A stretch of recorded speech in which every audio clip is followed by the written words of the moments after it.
everyone, it's Susie. Thought I'd pop in to say hi. Just parked my car, got to work. I'm in the huge parking lot and it is raining again, but that's okay. We're inside, safe and warm. Just want to give you an intro for this video. It is part 2 of the vintage jewelry lot, and I believe it's going to be Coro and LISNER and some other brands, and maybe some unbranded ones, but we'll see. I hope you enjoy the video. Bye. Hello everyone, it's Susie. Welcome back, and if you're new, welcome to Dragonfly Beez Resell Journey. In this video, this is part 2 of the jewelry showcase.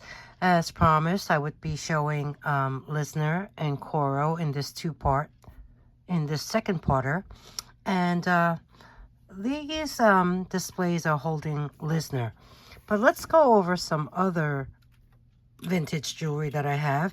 In the previous video, I did show some Sarah Coventry. So I also have this. It's a Sarah Coventry brooch, a beautiful silver tone dove, I guess, and there is the Sarah Coventry mark right there.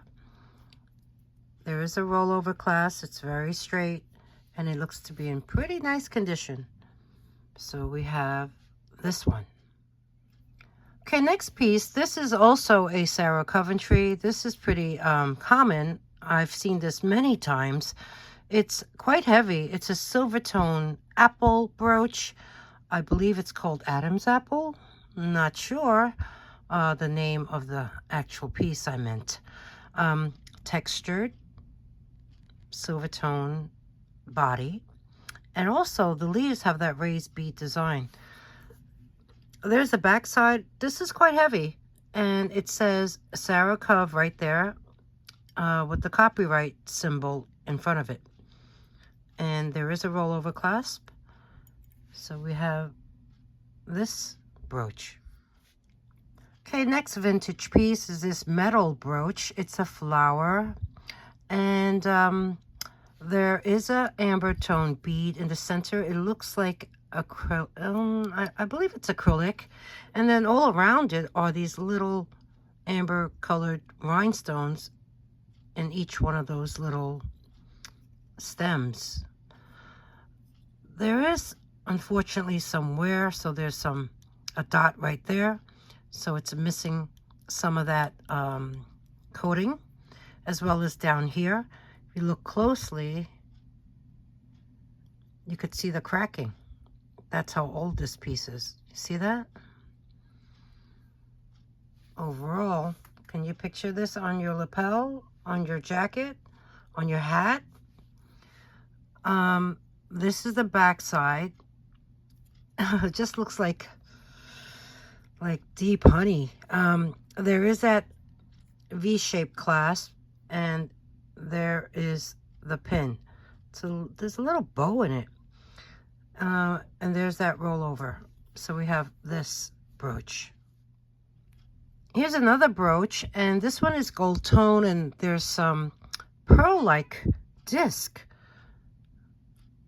making up these 3 stems. This looks like a blister pearl. I don't know if they're real or not, but let's take a look at the back side. It's open back, foil back, and looking at this is unbranded. A little tiny pin on the bottom, so let's see. It would be worn like so. And I believe this is, I don't know, I think it's very, very sweet. So we have that. Next brooch is this gold tone brooch with all these swirls. It is marked on the back and it says Daria. I believe it says Daria, D-A-R-I-A, with the copyright symbol on the right of that. It's in nice condition. I guess you could wear it vertically, horizontally, or any which way you like. So we have this. Next up, we have this Really beautiful rose. I don't know, is that celluloid or something? It's just so nicely done. It's like an antique gold tone. See the leaves? The back side looks like, so it is marked AJC. Does anyone know what AJC is? Offhand, I don't recall. The stem over here does have some, it's like a discoloration right there. It looks darker than the rest of the back. You see that? A little darker. But the rose is in great condition. I don't see any chips or anything broken. It is gorgeous. I love this one. Next up, we have this brooch. This is so nice. It's a brown enamel ribbon. There looks to be like a band of clear rhinestones holding the ribbon together. And then the flowers and the leaves have all these rhinestones within. So you have the purple, you have the blue, you have the clear, and the leaves are actually green rhinestones. What a pretty brooch.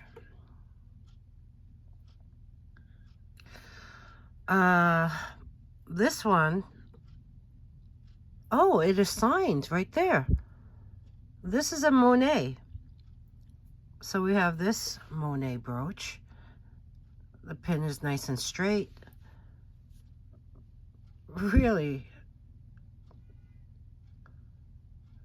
it's intact. This is quite beautiful. I like it.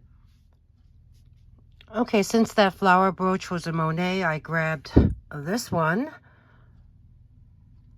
What a fun, it looks like feathers, just wispy feathers. This is also MONET. It has that silver tone, like a textured leaf design, and the outline of the feathers are polished silver tone.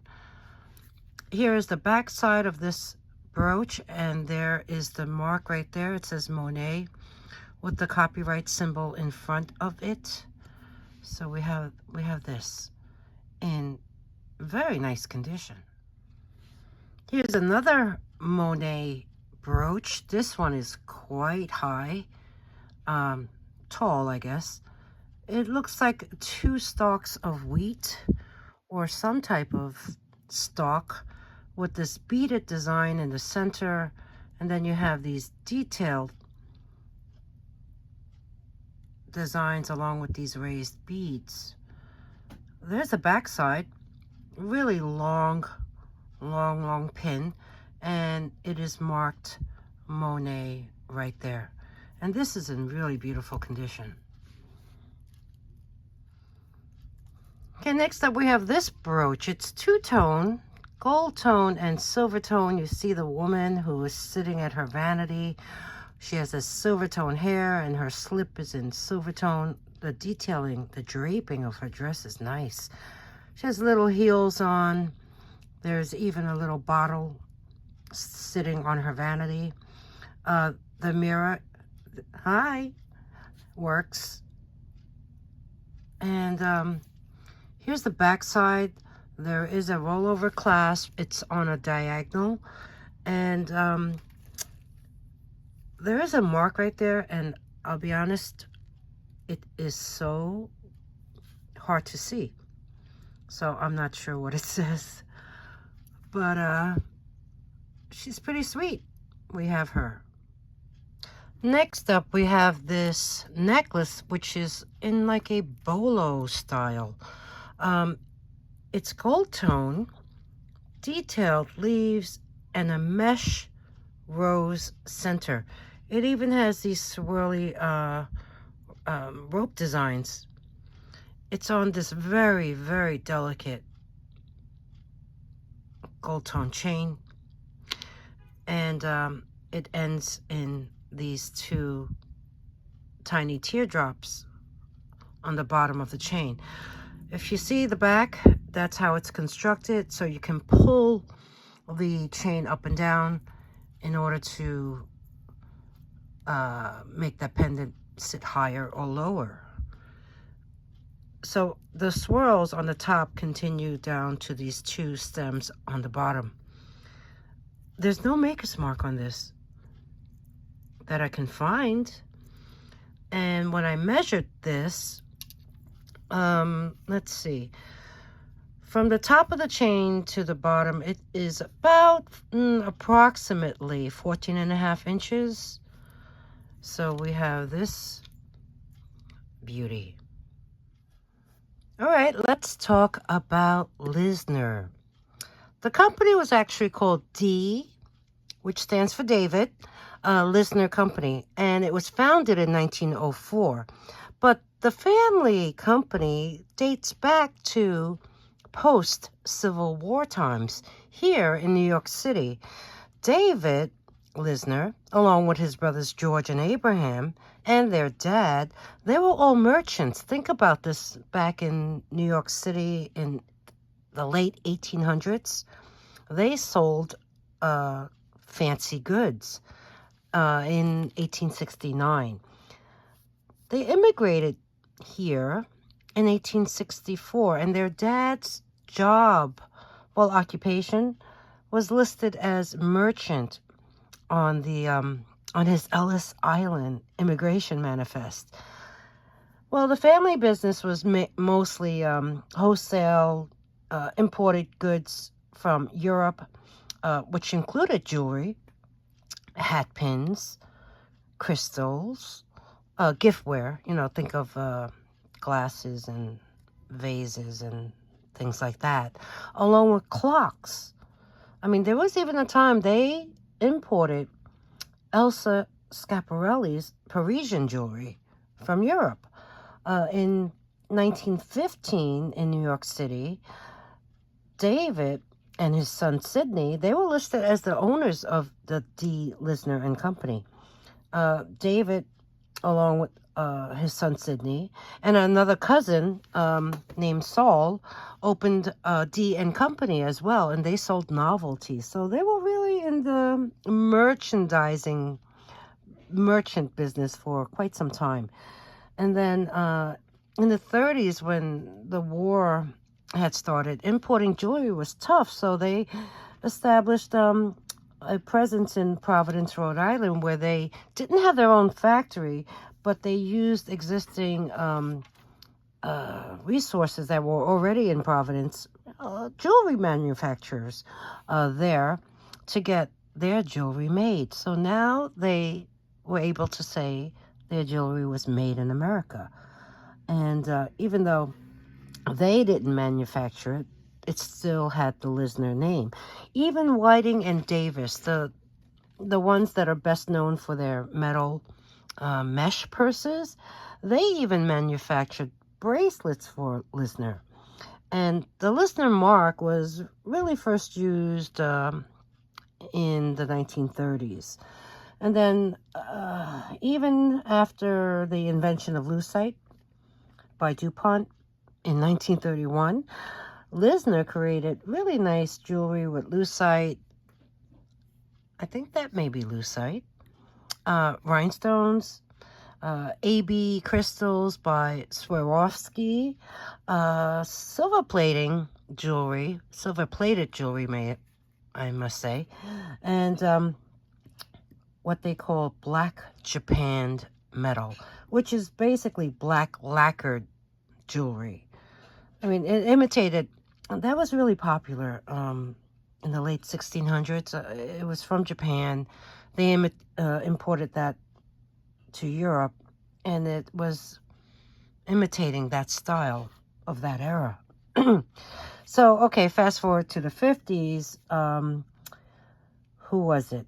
The son of Saul, which is the cousin, became president of the LISNER Jewelry Company, and he really revolutionized the style and design of the jewelry because it was more abstract, more geometric. There were designs like flowers and leaves and fruits and different things other than what Coro and Trafario were making at that time. Then in the 60s, LISNER was famous for designing plastic jelly leaves. Now, I think I have an idea what they are, but I think I'm going to have to Google that one. And then in the 70s, LISNER was bought by Richelieu Pearl Company, and they became LISNER Richelieu. And they were the best at that time. I mean, well known for jewelry. And then in 1979, Victoria Creations bought LISNER Richelieu. And by 1985, LISNER, that brand, that jewelry, that name was no longer. So let's begin by looking at some of these pieces by LISNER. Okay, first off, we have this. This looks like thermoset to me. It is silver tone, this beautiful blue color brooch. It has these waves or swirls coming out of the circle, and it's pretty neat. Here's the back side. The pin looks to be okay, but the only issue I see, I noticed this is quite common with jewelry so old and that uses glue, that you see that glue residue? Yeah, it's exposed. And here is LISNER with the copyright in block letters. So we have this very nice brooch. Next one is a one in pink hearts. This has a double ring in the center, and there's only 2 waves coming out of this one. And oh wait, this wave goes this way. Okay, I see it now. There is a problem. Yeah, there is a big problem with this particular brooch. All the rhinestones that are in these spots are missing. So this, if anyone out here can insert some rhinestones in there, this will be blinged out and really nice. The backside also has the same issue as the previous one with the glue exposed. You see that? And this pin seems to have a little bow in it. There's the maker's mark, LISNER, with the copyright. And we have this one. This one's a slightly smaller. Okay, I think it's, let's see, where's the pin? Pin's up here. Okay, it would look like that. But this brooch is slightly smaller than the blue one.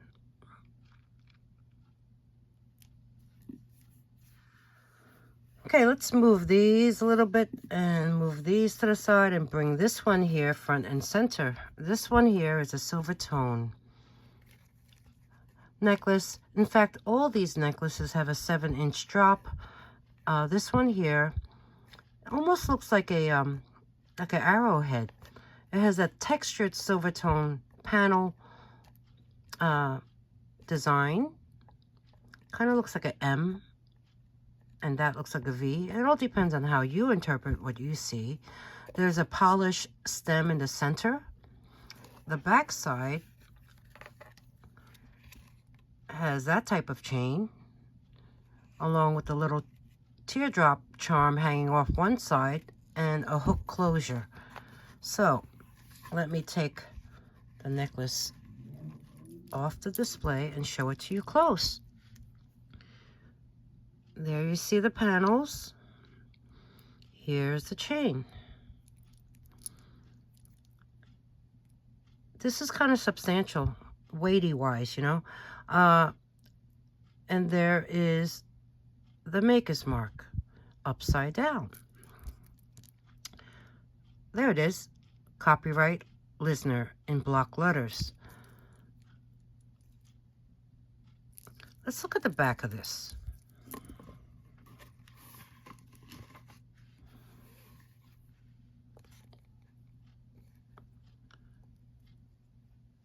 it looks pretty good considering its age. So we have this one.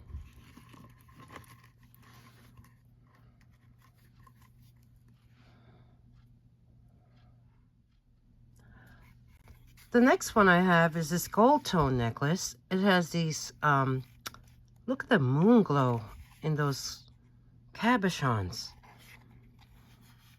It looks to have like a leaf design, open work leaf design. The chain is really nice. You have these rings, and then these links have lines. This also has a hook closure on the back, 7-inch drop. Let's take this off the display, take a closer look. Really pretty, like a honey color. Here's the chain. It's almost like an antique brass tone. Let's look at the hook. It should say, it's always upside down when I hold it, huh? Copyright, LISNER in block letters. Let's look at the back side.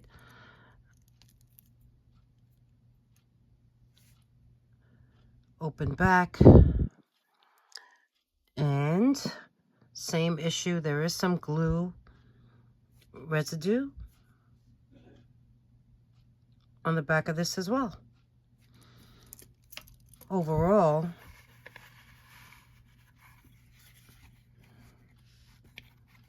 it's pretty nice. Okay, this next one, when I first looked at this necklace, I really thought they were fortune cookies. But, you know, they're not. They're flowers with some rhinestones. And the necklace has these black, I believe they're acrylic beads. And there's a hook closure on the back. This poor necklace does have some issues. Looking at it closer, there's some rhinestones missing. One there. This one is complete. This one is complete. This one is good. This one is missing one right there. This one is complete. This one is missing one. This one is missing two. And so is that one. I mean, I really had to look close because even though it's missing rhinestones, the hollow spot in there is still silver. So that's why I'm like, I gotta look close and make sure. And when I opened the box, this all was a, I believe a shop Goodwill lot. I found these two on the bottom. So these two belong to this necklace, but it's still missing more than just these two, unfortunately. So the back side does have the same issues with the glue being exposed. Otherwise, I mean, this is a very pretty vintage LISNER. Well, they could look like little, I don't know, dumplings. All right, so we have this one as well. So now I want to show you that strawberry necklace that's really rare, and if you come across it, it's you know, be on the lookout. It's quite rare, and it's worth a good penny. Here is that rare LISNER strawberry necklace. This one's in shades of pink. It also came in blue and purple, which is really hard to find, but the hardest to find is the tricolor one. That one is red green, and orange. And besides the necklace, there was also a matching clip earring, I believe a bracelet, and perhaps a brooch. But be on the lookout. Another LISNER bolo would be this oak leaf jewelry set. This one came in many different colors. It was only produced for a span of 5 years in the 60s. They are thermoset. This one is the red oak leaf, but they do come in other colors. And besides the bracelet, necklace, and earrings that you see here, there was a matching brooch. So having the entire set would be ideal. Just want to make mention about LISNER marks. The jewelry that we just saw all had the LISNER with the copyright, but there was also LISNER in capital letters, and that was first used in 1935. There was also LISNER in script, which I've never seen, and that was first used in 38. And the one, like I said, most common that I've seen is the LISNER with the copyright in capital letters, block letters, and the copyright symbol. And then lastly is LISNER in script, and it has a long L. I've never seen that. The L is in a circle. And that was used in and after 1959. Okay, next up, we're going to go over some vintage Coro pieces. Coro was originally called Cohen and Rosenberger, and they were founded here in New York City back in 1901, 1902 time period. They didn't incorporate until 1912. They also had factories in Providence, Rhode Island, just like many other vintage jewelry brands that we know of. And they had offices and plants in both New York and Rhode Island. They also had a presence in Chicago, in LA, San Francisco, Miami, even Canada, in Toronto, as well as Europe, in England, and also Mexico. Cohen and Rosenberger stood for Emanuel Cohen and Carl Rosenberger. Emanuel Cohen, unfortunately, he passed in 1910. And the name Cohen and Rosenberger remained till 1943, until Coro was adopted. Now, I'm guessing Coro was the first two initials of each of the gentlemen's last name. And that's how that became about. Carl Rosenberger, he passed in 1957. And also his son in 1967. His son, Gerald, took over the company. But in 1969, the family sold Coro's 51% of the Coro stock to Richton International Corp., which is owned by Oscar de la Renta. So by 1979, all of the Coro companies went bankrupt except for one in Canada. But that went bankrupt in 1992. And it was sold to, it was originally sold to South American company, but they went bankrupt in 1992. So Coro was around for a really long time. If you think about it, 1901 all the way to 1979. Or should I say 1992 if we count the one from Canada. So, all right, that's a little history of Coro. Let's go over these pieces. These pieces I'm about to show you, I believe, are from the 60s, and not all of them are in pristine condition. First one here is this brooch. There's the back side. I see some, that looks like glue. Here is that swedge backing. There is the jewelry mark. It says Coro. And in the front, it looks like it's painted a couple shades of blue inside the petals. And then on the tips of the petals, you have this very textured design. And then in the middle is this, it feels like acrylic. And there seems to be like some, like a different color spots on the top of it. Now looking at these stem-like things, there's some that are flat on top, but they have a texture.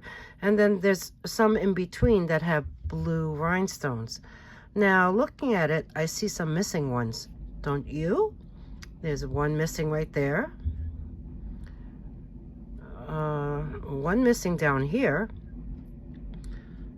And I believe that's missing as well. So you really got to take a close look. Other than that, I mean, this is substantial in weight.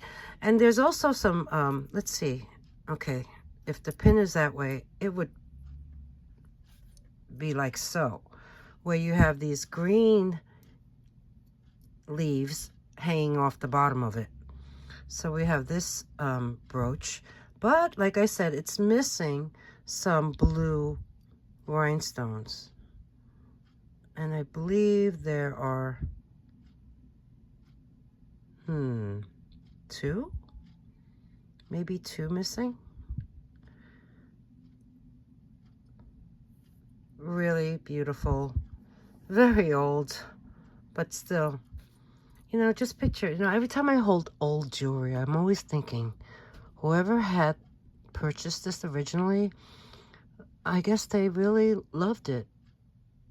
It's worn. It's been displayed. It's been used. It's beautiful. So we have this.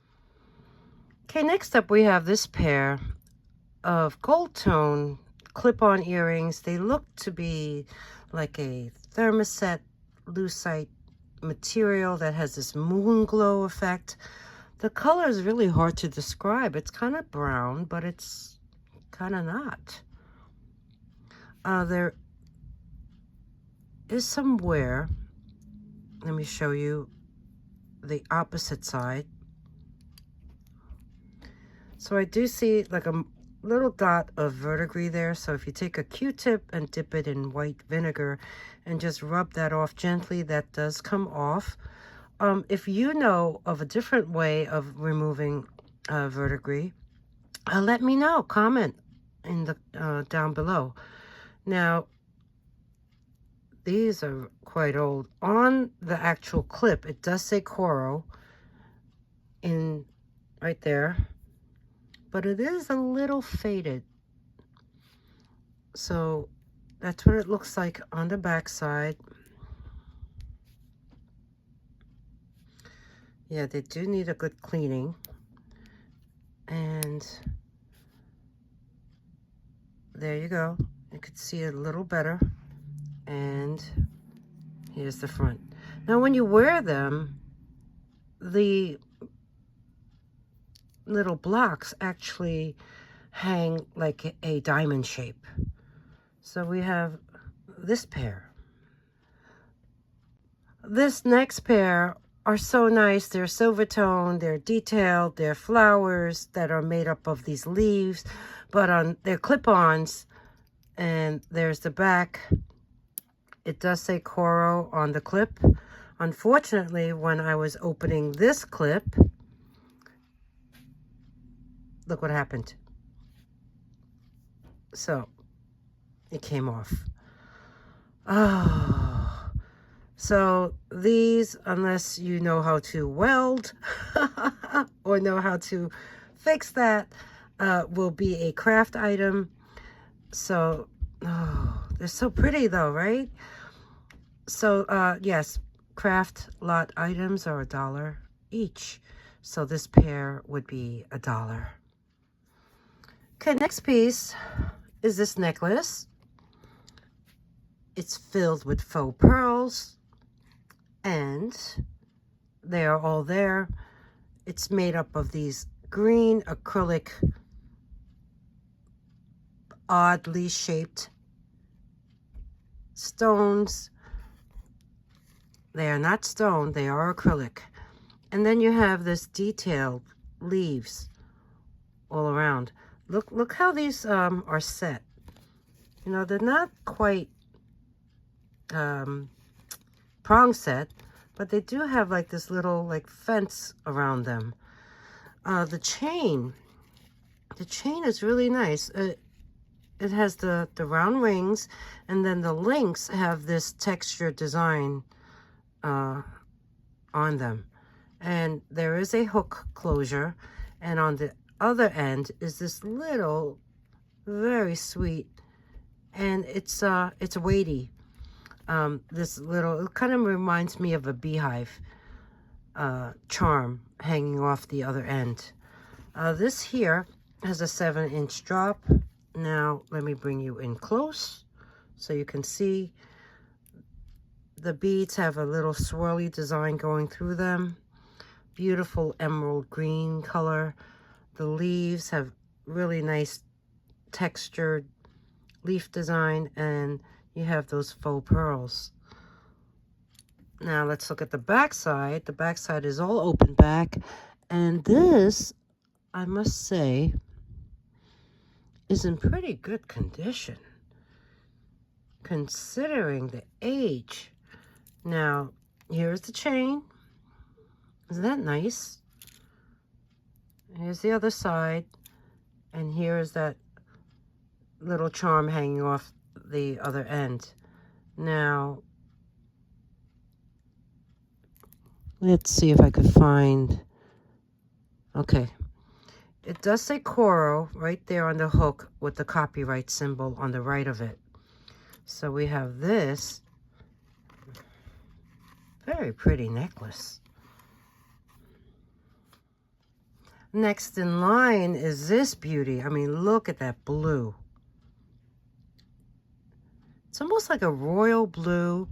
I believe this is also thermoset, like a lucite of some sort with that moon glowy effect. And it is silver tone. And I don't know, they kind of remind me of pieces of gum. So as you can see, it is on a silver tone chain. It seems like Coro makes this chain quite often, where you have the round rings and then you have that longer link in between. Now these links do not have a design. They're just polished. You do have a hook closure and a little metal bead at the end. Now on this hook, it also says Coro right there with the copyright symbol. This necklace also has a 7-inch drop.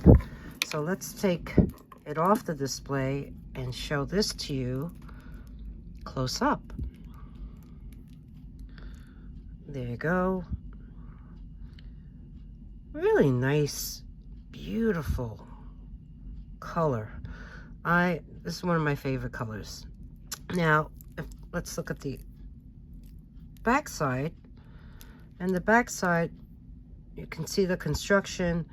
There is some that looks like glue, or maybe it just needs a really good gentle scrub.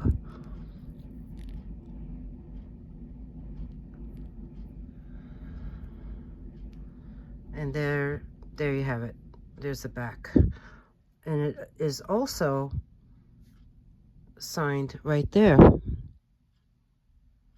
Now, I see Coro with the copyright, but I do see something in front of the word Coro. So let me grab my loop and take a closer look. Okay, here, let's take a closer look. You know what? That could be a Pegasus. So this may be most likely a Pegasus Coro piece. And there's the copyright on the right of that. So let's look at the hook. It is also marked Coro right there on the hook. along with the copyright. So just so you know, Coro didn't use the J hook, which is what each one of these necklaces have, until 1948. And Pegasus Coro, which is what you see here, has different jewelry marks. First of all, Pegasus wasn't known until 1939. And then there was a Pegasus Coro, which was in a rectangular cartouche, and that was introduced in 1945. And then they also have one that was shaped like so, like this one, where it was wider on the left side and smaller on the right. I guess, is that called a trapezoid? I don't know offhand. But that was also used in 1945. And then the copyright, Pegasus with the copyright, wasn't used until 1955. So this one has the Pegasus Coro with the copyright. So I'm saying that this is late 50s. Yeah, I'm thinking late 50s. Or, like I said in the beginning, I'm pretty sure this jewelry may be from the early 60s. So we have this one. And like I said, this one has a 7-inch drop. I love this color. Love, love, love this color. Okay, next piece is a gold tone necklace. This one has a very unusual chain, which is like a slinky, sneaky chain that it's made up of these rectangular links. This one has a fold-over clasp closure. And there is the mark Coro. And then moving down the necklace, you have these two, which are these swirls that are connected by a hinge. There's also these beautiful, clear, shiny rhinestones on each of these swirly bars. And they're connected to the necklace with this type of connector. Very interesting. I've never seen anything like this. And this also has a 7-inch drop. And this is how it would fall.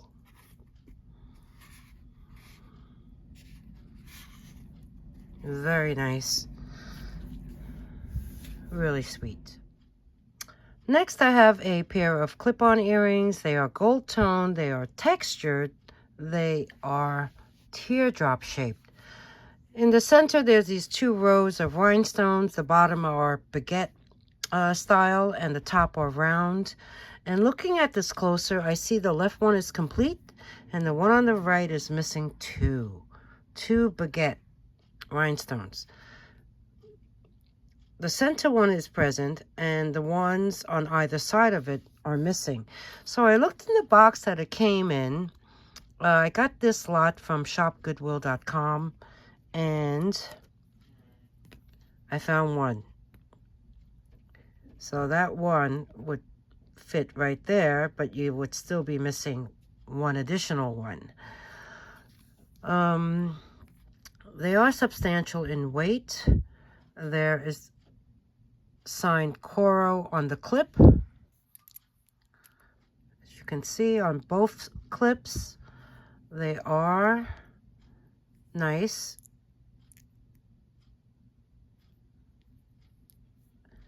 Condition-wise, they're like little cups. They're like hollow. And when you wear them, the points would be facing up. So we have this pair of Coro clip-ons, missing 1 baguette rhinestone, and this one needs to be reattached, or re-glued, should I say, yeah. last piece is this necklace. This one is a bit longer than the others. This one has a 7.5-inch drop, and it's made up of these beautiful textured flowers that have rhinestones on the bottom of them, as well as a cluster of 4 rhinestones in between. There's also this swirl pattern above each of these little flowers. And the chain is that iconic ring with the elongated links. And on the back, there is that, what they call a J closure. It is marked Coro on the hook. And there's also this little charm hanging off, which looks like a corn cob to me. Looking at this closer, I do see that there are missing rhinestones. Now let's see together. These first 3 are complete, first 4 are complete, first 5 are complete. This one here in between is missing 1 on top.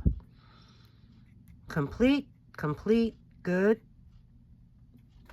good, good, good, good, yes, yes, yes, yes, yes, yes, yes, yes, oh. Yes, yeah, yeah, yes, yes, yes, yes, and no. In fact, the last 2 on this side of the necklace are missing the bottom rhinestone on each of these pieces. So in total, we have 1, 2,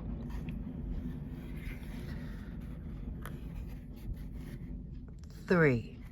So there are 3 missing rhinestones on this Coro necklace. Let's look at the back side.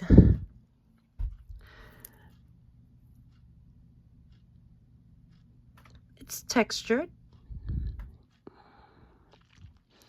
and there is wear up here,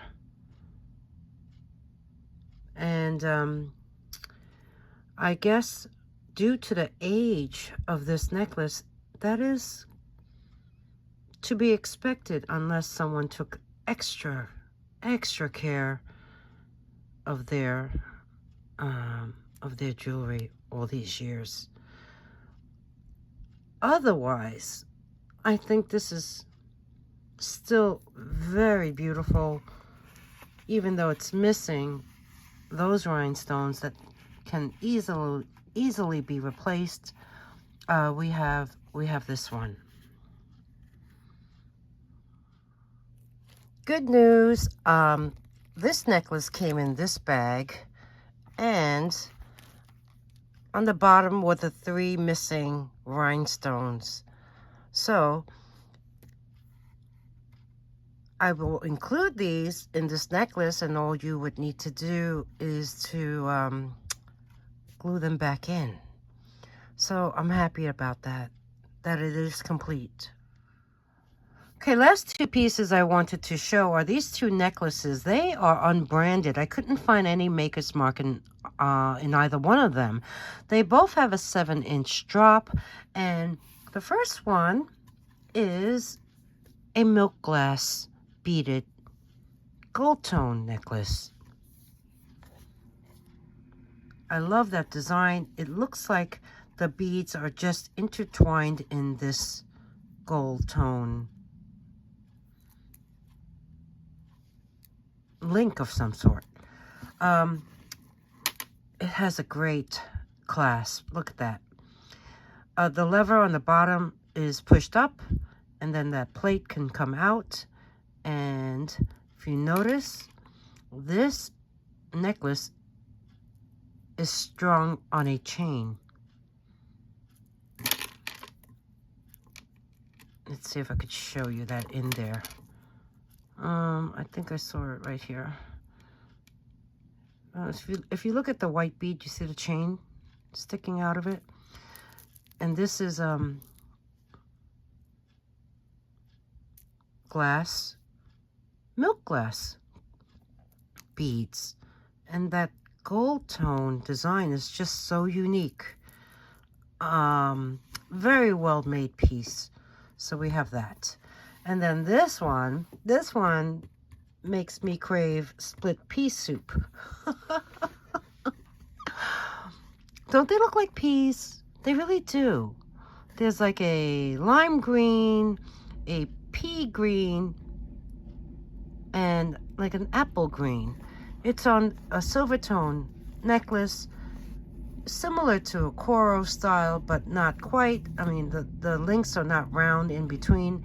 They are all like elongated. And there is a hook closure on this one as well. There's a little charm hanging off of it, and it's quite heavy, but I don't know if this denotes a specific maker. Do you know? If you know, please comment below. A silver tone chain, and then there are kind of like branches, and there are AB coated rhinestones. I count 3 in each one of these clusters, 3 bead clusters. Looking at it closer, oh gosh, I see one missing, and it is right here. You see where my thumbnail is? So it's all the way at the last one on the top right side. If you think of it when you wear it, it's on your right. All the other ones look to be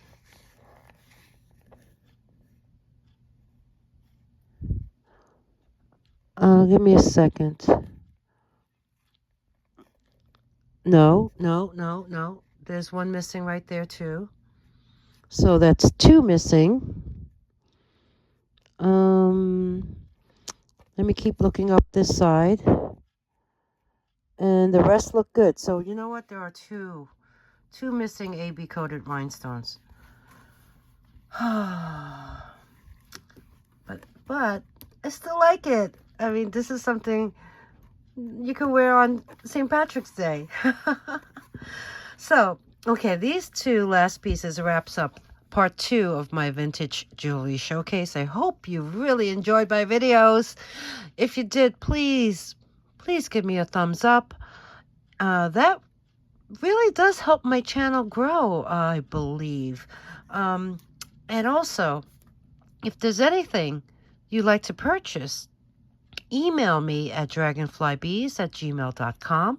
The instructions are in the beginning of my video after my introduction, as well as below in the description box, where I always populate with things to know.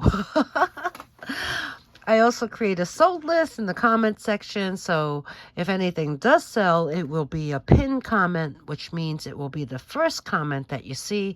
Talk about comments. Feel free to comment below. I love to read your comments. I will answer them as soon as I can. And subscribe.